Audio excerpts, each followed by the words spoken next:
خیلی از یک شما من متشکرم که امشب اومدید، یعنی امروز اومدید که در این جمع با ما باشید. مدت خیلی زیادی بود که مامان حالش به این خوبی نبود و چون که اینجوری خوب شد گفتم که بهترین موقعیتی که بتونه همه اون کسایی که خیلی دوست داره و همیشه راجبشون صحبت میکنه و از من سوال میکنه رو بگیم. خیلی ازتون از همتون متشکرم که امشب با ما اومدید. امروز حالا شب و روز چه فرقی میکنه، ولی ببخشید که ما برق نداریم، انترتینمنت نداریم، ولی همینی که همه یک تک تک شما اینجا هستید از جمله نیتن اینجا اگه نه سود میکنیم از جمله نیتن و همه اشخاصی که اینجا هستن و خیلی کسایی دیگه که من خیلی دلم میخواست اینجا باشن، از جمله رامی،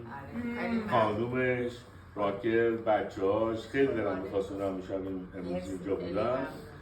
ولی حالا بالاخره نشده و همینطور رامی جان بچه‌های تو خیلی دلم از بچه‌های تو امشب اینجا بودن ولی خب حالا این شروع رفعی رایلی و رکل دایی جان خیلی ممنون، مینا خانم خیلی ممنون که تشریف رو بردید، خاله جان خیلی ممنون، آزی که اصلا از یه مملکت دیگه با شده اومده، اصلا یه ایالت دیگه بوده. You know, every time Ozzy comes here, he calls me and we go visit. این آزی یکی از با معرفت ترین آدمایی بوده که من به عمرم شناختم. I really acknowledge that and I respect that and I salute و هیلبرت من امروز تو ماشین که میمدم به مامان گفتم که هیلبرت داره میاد خونه ما، اصلا یه دفعه چشاش باز شد گفت پسر خاله جان پروین پسر خاله جان پروین اینه که thank you for coming Hilbert پدرا هر موقع اسم تو میشه با مامان من بعض وقتا که میرم اونجا میشینم باش صحبت میکنم هر موقع اسم تو میشه من بهش گفتم بره از من 1000 بار میپرسه زنگ گرفت؟ چرا شد؟ میگم آره بابا زنگ گرفت بکنم برای بچه ها روز بار میگفت درس تو بخون بدون درس فایده نداره قشنگ مثل که دیروز بود قشنگ تو مهمونی ها تو عروسی بشین میخوام با طرف بزنم میخوام بشین خب نصیحت خوبی میکردم بعد که نمیگفتم قشنگ بزنم به تخت ماشاءالله Thank you for being here بهنا من هر دفعه که میرم پلو مامانم وقتی دیگه سلفونشو چک میکنم تمام میست کالایی که تمام مسیجایی که میذاری رو میبینم جدا خیلی ممنون از متشکرم که اینقدر فکر ما و من هستم مامان Thank you دایی جان خیلی ممنون متشکرم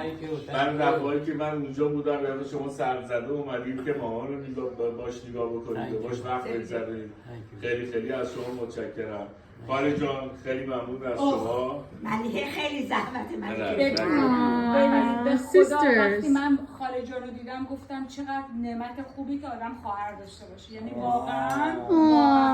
ملیحه خیلی به من کمک کرده سیمونا خواهر تو تا میدونم of course ولی اونجوری آدم قبل از همه این از تک تک شما که من از تو تشکر کردم ولی از خانومت گفتم یعنی اون تو میگم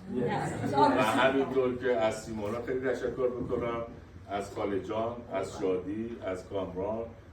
نیتن بابا یکی از موفق ترین وکیلای تکنولوژی این شهر خیلی ازت متشکرم که امروز اومدی خیلی دلم میخواست که جزمین هم میتونست امروز با ما بود ولی متاسفانه سرما خورده و رعایت کرده به خاطر ما نیامده خیلی ازش ممنون متشکرم بعد از تمام این صحبت ها از سپی Yes, Sefi. Thank you. Thank you, Sefi. یک Yes, کلمه yes, برای yes. من گفتم سپی I swear. مامان من Nobody will الان do this. یکم No. حالش خوبه تا دوباره بخواد بالا پایین بشه بذار یه شنبه بذارید یه تمام Thank you, کارنامه Sefi Jun. و that's all I said Yes, یه thank you. بقیه‌شو همه رو خود سپی ارنج کرد و درست کرد Thank you, thank you. همه این کارا رو کرد.